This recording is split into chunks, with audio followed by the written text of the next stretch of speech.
As chair of this committee, I must remind all members of their duty under the State Government Ethics Act to avoid conflicts of interest and appearances of conflict of interest. If you know of any conflict or appearance of conflict with respect to any matter coming before the committee today, please identify it at this time. If none, I'll ask Chris McClure to please call the roll. Chairman Pryor. Here. Vice Chair Cotis. Vice Chair Cotis. Here, sorry. Here. Artist Neal is not with us. Mr. Bolick. I'm present. Dr. Jones. Here. Mr. Meekins. Here. Mr. Patel. Here. Mr. Turner. Here. Mrs. White. Here. Mr. Chairman, you have the floor. Thank you very much, Chris. The agenda for this special meeting was provided to board members via Board Effect. Links to a copy of the agenda for this meeting were also posted electronically on the board's website and the university's open meetings calendar. I'd ask every board member to refer to that agenda now. We're going to discuss the all funds budget. Our only item of business today is to review and approve the university's all funds budget.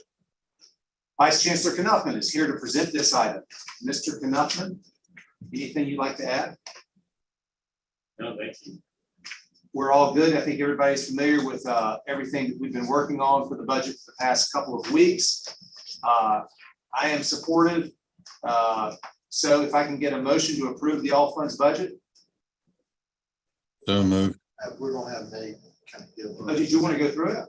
You want to present? I have 5 slides to walk through with the board. It's a short, brief deck, but it updates on where we're at and responds to some of the questions that were raised last week. That's fine. I'm sorry. I thought that you didn't need to do anything, but if you've got 5 slides, let's go through the slides. And Chancellor, I don't know if you wanted to say anything. Yeah, I just want to thank everyone for the hard work that's gone into this. As we talked about in the last meeting, 33 unit level presentations and budget presentations and several briefings with both Chair Bolick and Vice Chair Pryor, as well as some work that's been done over the past 5 or 6 weeks since the last board meeting to identify some additional areas and needs that have emerged, and Nate will provide those in addition to answers to the questions that were raised by the Board of Governors just prior to the last board meeting. So with that, thank you, Nate. Sure.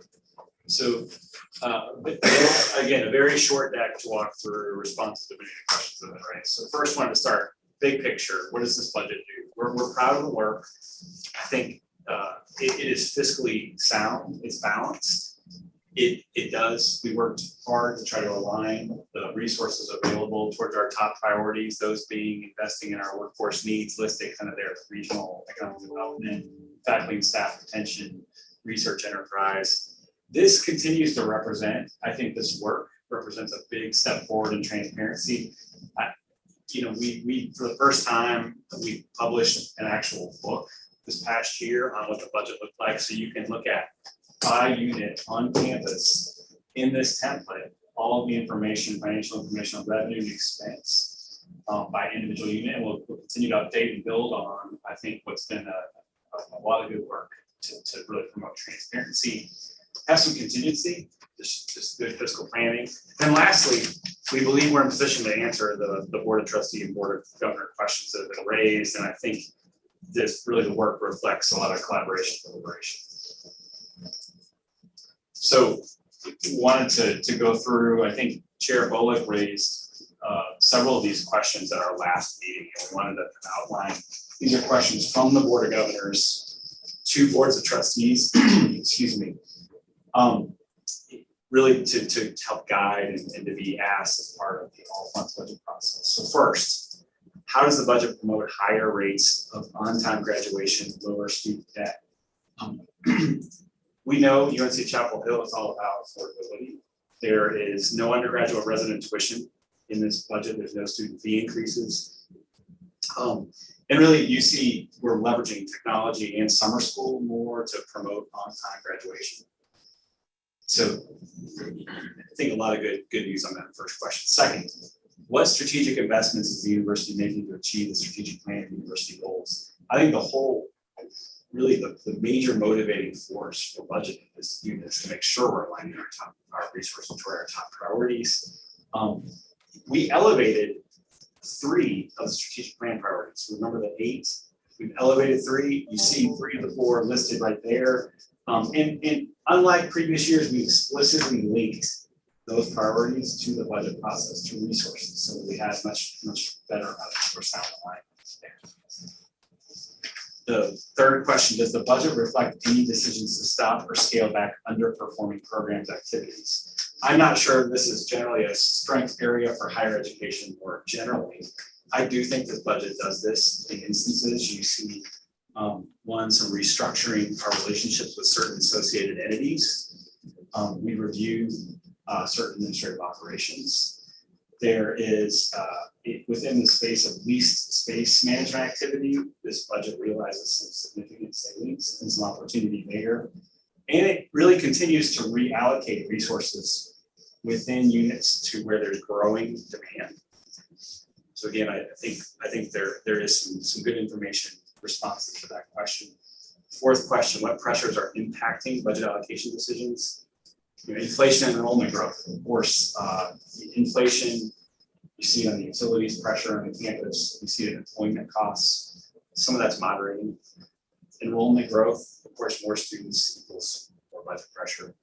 Conclusion and perf assistance, as some of those funds wind down, what does that mean for us moving forward?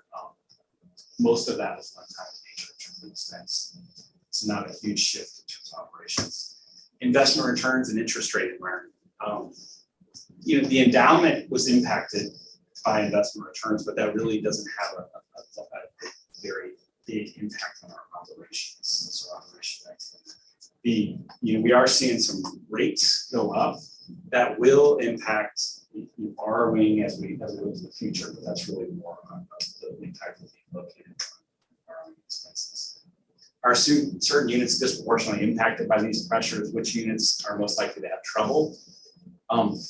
Really, this is an extension of the comments I just made. So the units that are shouldering enrollment expansion are where you're going to see some pressure, whether that's admissions, student affairs, college arts and sciences, those areas. We talked about the borrowing rates going up. If you have larger capital renovation needs, of course, you're probably a little more impacted by those. So those units, auxiliary units, clinical practices, athletics, we know about some of the pressures in those spaces. How our fund balance is changing and why? I think there are 3 main drivers to what's happening with fund balance with respect to this budget. There's one, thinking about where UNC-Chapel is. Just a couple of years ago, we were in a position where we were in structural deficit. We've intentionally tried to rebuild reserves to the place where we're healthier fiscally. So you see that reflected in some of the fund balance. Number 2, our campus auxiliaries. Think about the pandemic impact, the impact of housing, dining, athletics in these areas. They really impacted their reserves. There's now a intentional effort to rebuild those reserves back to a place. And then lastly, the faculty practices on the clinical side are facing some increased pressures, and that's certainly a component of what's happening.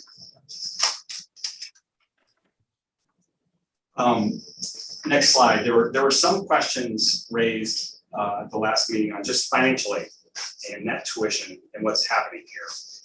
I think first, bigger picture, the goal with some of the new information on the template is really about allowing it to be easier to see the net tuition.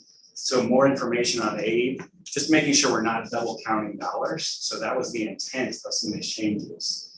I do think it's important.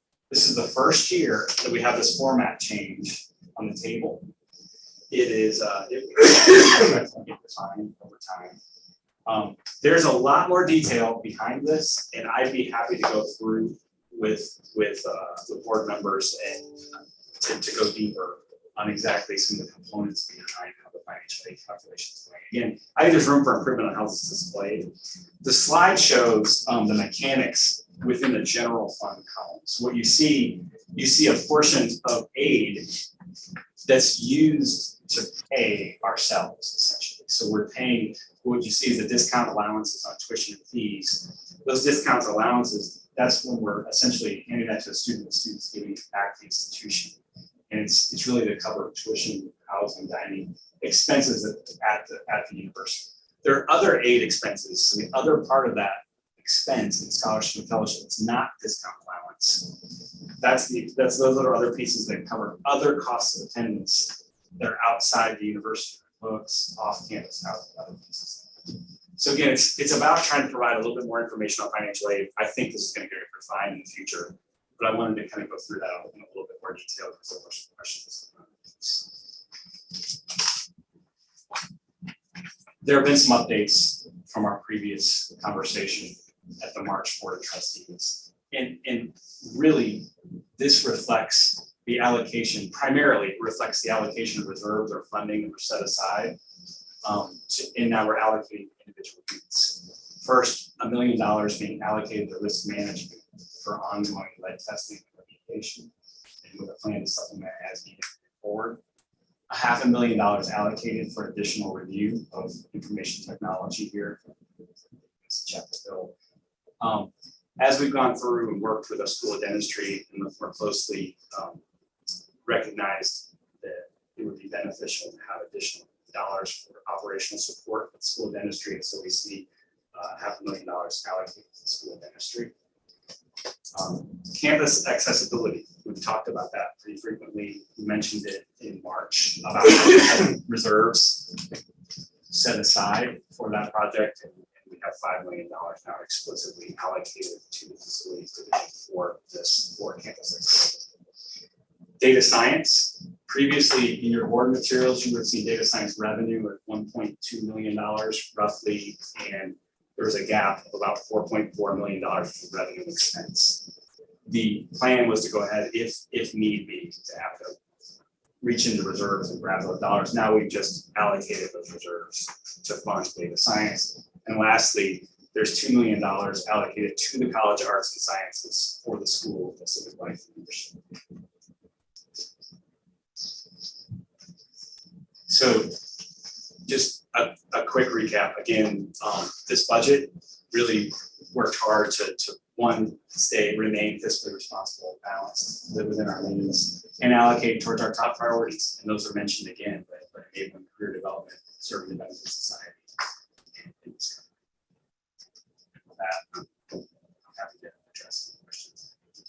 Thank you very much, Vice Chancellor Knupp. Do we have any questions for Nate about any of the additional items that he just went through that were reflected in the budget update from our previous meeting to today?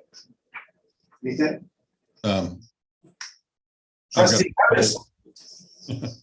Just a couple comments.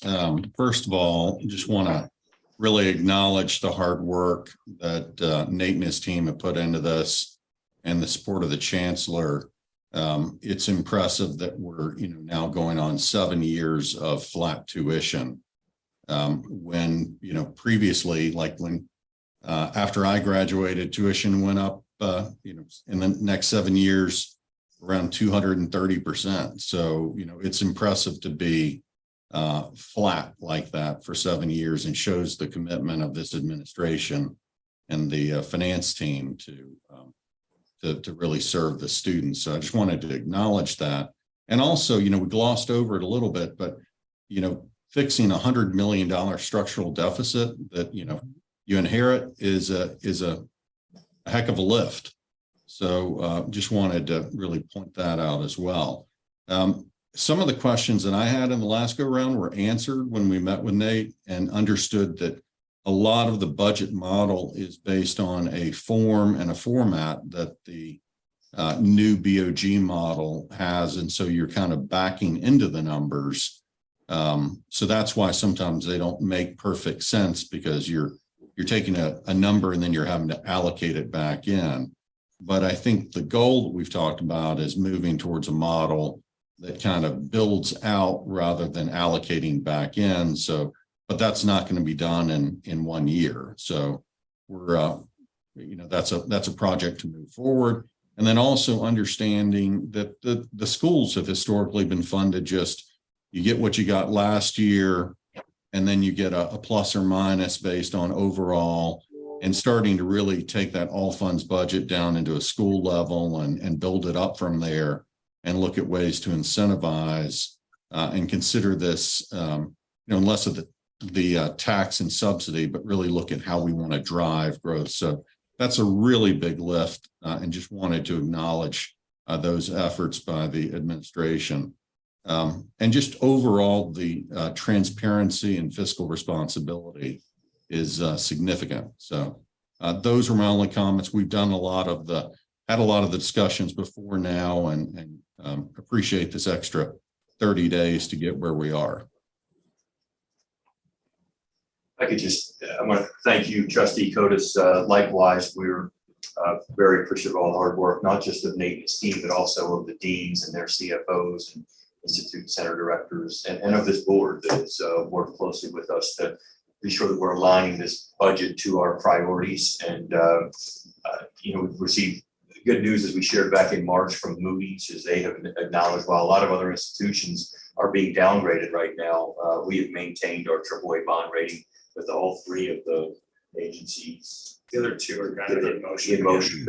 But, again, I just think it speaks to the process that we put in place and having, as you said, reduced or eliminated that structural deficit and providing transparency, as Provost Clemens and I are really committed to with our deans. And we had a good meeting just on Monday or Tuesday of this week with Dave talking more about this. So thank you. Chairman Bullock. So great. Nate, again, thanks. And I agree with all that Marty said, so I won't repeat that. I have sort of 5 points that I kind of want to bring up and would ask the board moving forward over the next 12 months or to pay attention to. A couple of small things. One, Nate, we're going to have to look this year too, right? Correct. All right, correct. That's first. Second, School of Dentistry follow-up. I think it'll be really important for us to pay attention to the effective use of that $500,000 to get their operations up and going. I know that they're committed to doing it, but I think it would be really instructive for the board to have some follow-up from the School of Dentistry on their progress for getting the clinics moving, because that revenue from the clinics is important to their overall, financial health and their mission.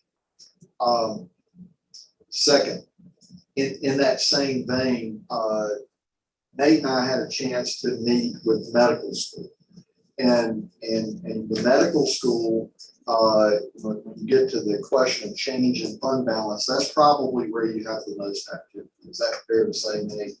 It's a large portion of the university budget, so it has. Yeah, and we're talking about the total revenue of the medical school itself is calculated at over $1.7 billion. And a lot of that is baked into clinical work that's done by professors in the medical school who primarily do a lot of clinical work. And that adds to our bond sort of profile as a university.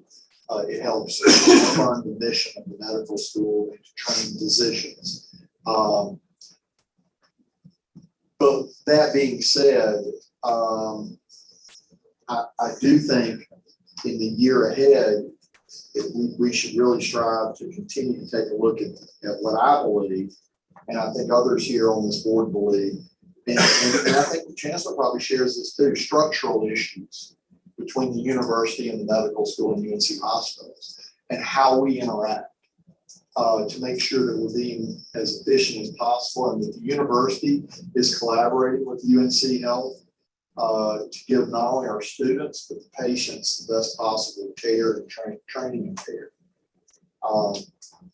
I think there's challenges there. Our meeting with the medical school, Nate, I think it's fair to say that they acknowledged a lot of challenges in the current environment at UNC Health and the challenges with the current structure. So that's something I would say we should pay attention to. Last, I would say, next, next, and I have one more, is the idea of underperforming programs and activities. I think it's it would be important to sort of maybe keep track of throughout the year and come up with Trustee Cotis. You had brought this up in last year's budget discussion, as that is coming up with some measurements, some benchmarks of how we determine who's underperforming and who's overachieving also. Let's look to the units at the university that are overachieving and calculate and use that as part of the budgetary process as well, because I do think that will inform the budget process moving forward and also priorities. Lastly, and this sort of flows naturally from that last point of monitoring underperforming and overperforming activities, and that is the sort of status of decentralized units on campus versus centralized units on campus. We can, development's probably an easy one to sort of pick at. I don't want to pick on them, I'm not picking on them per se, but the development apparatus at UNC is very decentralized. We have a centralized unit that's headed by Mike Adresian, and each of the schools has departments that operate, and sometimes, most of the time, it's been my experience and my information that they work very well together with centralized development. But I think there's potential silos that can go on there, and then that might provide us the opportunity for some efficiencies moving forward, looking at the decentralized versus centralized nature of some of the things that go on in Carolina. And with that, IT, I think, is something that the chancellor and the finance team, thanks Kevin for that, committing that $500,000 to take a deep dive into IT. The IT is nearly $100 million a year in centralized budgeting. And that is the central part. And then each of the schools has pockets of IT that are funded by the school. So taking a look at what we're getting for that $100 million and how those decentralized units in the schools work with the centralized IT department, I think will be something that we should focus on and really be prepared to sort of have maybe some meat on the bone and conclusions for next year's budget process. I think that's helpful. That's helpful. Yeah, thank you, Mr. Chairman. I noticed, thanks to Mark's help, that Trustee White, you have your hand up. Do you have a question? Yeah, sorry. Can you hear me? Yes. We read you loud and clear. Yeah, awesome. Really just one question. So in the College of Arts and Sciences budget, thank you, Nate, by the way, for telling us what's changed since March. That was helpful. In the College of Arts and Sciences budget, where we added, it looks like the $2 million in revenue for the School of Civic Life and Leadership or potential. What is I noticed there's $2 million in expenses and it's in salaries. Is that also for the School of Civic Life and Leadership? It is, that's correct. We had an allocated on the expense line, mainly salary and benefit. That's correct. Okay, thanks. Any other questions or comments? If not, I would entertain a motion to approve the all funds budget. Thank you, Chairman Bullock. Is there a second? Second. Second, Trustee Patel, thank you. Any discussion or debate? All those in favor, please say aye. Aye. Any opposed? The motion carries. The action items that the committee has just approved will be voted on by the full board in open session today. That concludes our business. Right. So now we'll go Without it. Is there anything else that we just need to we're in a session to stand without objection. without objection, we'll stand adjourned? So now, good afternoon. Welcome to the special meeting of the full Board of Trustees. As board chair, I must remind all members of their duty under the State Government Ethics Act to avoid conflicts of interest and appearances of conflict of interest. If you know of any conflict or appearance of conflict with respect to any matter coming before the committee today, please identify it at this time. Hearing none, I'll ask Assistant Secretary McCord to call the roll, please. Sergeant Snell is not with us. Chair Bullock. Here. Mr. Bryan. Here. Mr. Davis. Present. Mr. Everett. Here. Dr. Jones. Here. Mr. Curtis. Here. Mr. McCullough. Here. Mr. Meekins. Here. Mr. Patel. Here. Mr. Pryor. Here. Mr. Turner. Here. Mrs. White. Here. Mr. Chairman, you have a quorum. Great. The agenda for this special meeting was provided to the board members via board effect, as was the earlier committee meeting. Links to a copy of the agenda for this special meeting were also posted electronically on the board's website and the university's open meetings calendar. I ask every board member to refer to that agenda now, please. Okay, our only item of business is a report from the Budget, Finance, and Infrastructure Committee from Trustee Pryor. Trustee Pryor. Yeah, thank you, Mr. Chairman. So the Committee on Budget, Finance, and Infrastructure just voted to approve the all funds budget unanimously. Great. Do I hear a motion to approve the all funds budget by the full board? So moved. I have a motion from Trustee Davis and a second from Vice Chair Pryor. Any discussion? Hearing none and seeing no hands, all those in favor, please say aye. Aye. Opposed? Fine, the motion carries, and without objection, this board will stand adjourned. Guys, we'll see you in a couple weeks. Thank you. Excellent. Thanks, Thank you. guys. Thanks, everyone.